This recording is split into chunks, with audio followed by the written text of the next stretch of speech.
Sa video na ito mga ka-dreamers, mag-harvest na po tayo actual ng ating kamote crops plantation dito sa unang bahagi. Dito pa lang to sa side na to. Ito, babahagi ko sa inyo ngayon yung actual footage ng ating pag-harvest. Ako, gagamit po ako ng glove dahil sa yung dagta ng kamote crops ay malagkit po siya para maiwasan natin yung ating gadget, yung ating camera na mamantsahan. Dahil wala po tayong personal cameraman ito. Ayan, meron tayong stand habang nag-harvest kami ni Mama dito. Kaya antabayanan nyo po yung susunod na kaganapan dito sa aming pag-harvest actual video. Let's go! Ito mga ka-dreamers, gamit natin itong bolo. Yan, bunlay sa Cebuano terminology para hukayin natin yung bunga ng ating kamote crops. Ito mga ka-dreamers, meron tayong nahukay na. Isang peraso. So, halos kalahati lang po yung bunga ngayon na kukuha natin. Kumpara nung nung first week pa lang ng October, sobrang laki po talaga. Pero ngayon, praise God pa rin dahil sa biniyayaan pa rin tayo. Gayon pa man, kahit papano, di man tayo nakapag-harvest ng tamang petsa para sana dun sa magiging productive yung bunga ng ating kamote crops.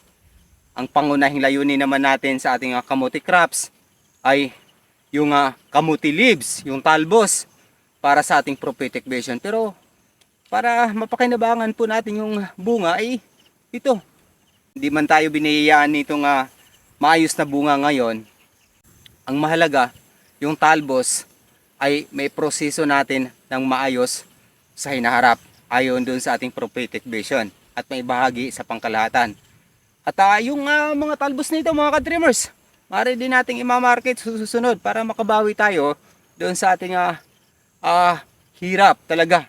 Ilang buwan namin itong pinagsumikapan para maayos yung ating punla. Pero mag-pray pa rin tayo kasi unang yugto pa lang naman to ng ating punla. Di pa tayo nakadako doon sa ikalawa at ikatlo. Yan. Magkukay pa tayo. Let's go. Ngayon lalagyan natin to dito para hindi mawala. Saka natin babalikan yan mga ka-dreamers. So, ang proseso nito mga ka-dreamers, pagkatapos namin hukayin yung mga bunga dito sa puno, ay ibabaon uli yung pinakapuno para mamunga uli sa susunod. Kaya yung pangalawang bugso ng harvest ay magkakaroon pa rin po tayo. Yan. Ayon dito sa eksperto si Mama kasi siya yung taon-taon talaga ay nagpupunla ng kamote. Kaya maghukay pa tayo. Sakaling meron. Yan. So ito mga ka-dreamers, isang puno, ipangalawang hukay natin to. Praise God, kahit paano. Ito mga ka-dreamers, yung pangalawang bunga mula dun sa isang puno na yan. Pero sa bawat butas ay 3 puno po yung nilagay natin. Yan. Ito yung bunga niya.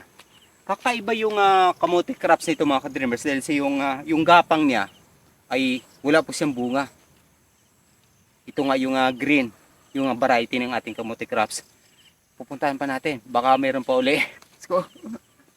For the first time, yung gapang niya, gapang nung kamuting baging mga ka-dreamers meron. Nagkakaroon ng bunga. Ito, nahukay ko. So, 3 piraso yung sa isang puno na kukuha natin mga ka-dreamers. Ngayon, gagawin natin ay tatabunan po natin siya uli para uusbong uli yung puno na to at magkaroon ng bunga. Isang puno yung ating nahukay. Ito yon. Ilan lang kaya to? Wala pa sa 3 guhit pa lang to sa timbangan. Kaya talagang yung ating produkto ng kamote ngayon dito sa side na to ay manaka-naka. Hindi po siya talagang bongga yung bunga niya sa isang puno. Ngayon, babahagi ko sa inyo yung sabi kong nasasayang. Papakita ko sa inyo kung gaano sana kalaki yung bunga na talagang nabubulok na. Kukunin ko dyan mga ka-dreamers dahil sa dyan lang na hinagis ni Mama yung nabubulok na. Sayang. Sayang talaga. Ito yung sabi kong nasasayang mga ka-dreamers dahil sa hindi naagapan yung ating pag-harvest dahil sa tuloy-tuloy yung ulan dito sa Mindanao. Itong buwan ng September at itong October, sunod-sunod nga. ito, nabubulok siya. Napakasayang talaga. Dahil nga sa busy kami ni Mama doon sa aming munting sakahan sa Mukas, Tambalang, Salog, Zamboanga del Norte para sa second cropping sana ng iba't ibang crops. Kaya napabayaan namin tong lugar na to. Sayang talaga. Ito, ang lalaki oh. So, 3 hanggang 4 na piraso nito ay 1 kilo na sana. Pero di po tayo dapat mawalan ng pag-asa dahil may susunod pa naman.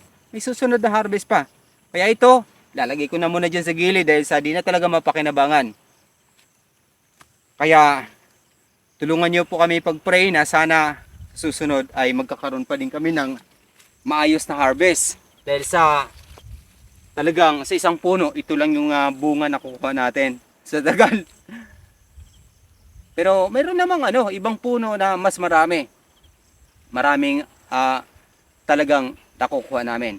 At dyan, sa side na yan, halos mga kalahating sako na po yung aming na-harvest mga ka-dreamers.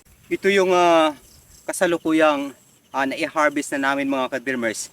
Buhat yan sa kalagitnaan na yan. At ito yung sinasabi ko, ganito sana kakalaki yung ating kamote, yung bunga niya. Ito yung natural at tamang pag-harvest. Ito yung nagkakaroon kami ng replanting uli. Dahil sa hindi lahat tumubo, ito yung bunga niya, yung mga nahuhuli. Kaya maaari niyo po akong tulungan sa pamamagitan ng inyong pag-follow at pag-subscribe. At sa aking mga pangitaing panaginip, ayon sa Biblia, mga tanda at kababalaghan bago ang dakilang araw ng Panginoong Jesucristo. Hanggang sa muli, maraming salamat sa pakikinig at pag-subscribe. Papuri sa Diyos, sa ngalan ng Ama, ng Anak, at ng Espiritu Santo. Amen. God bless!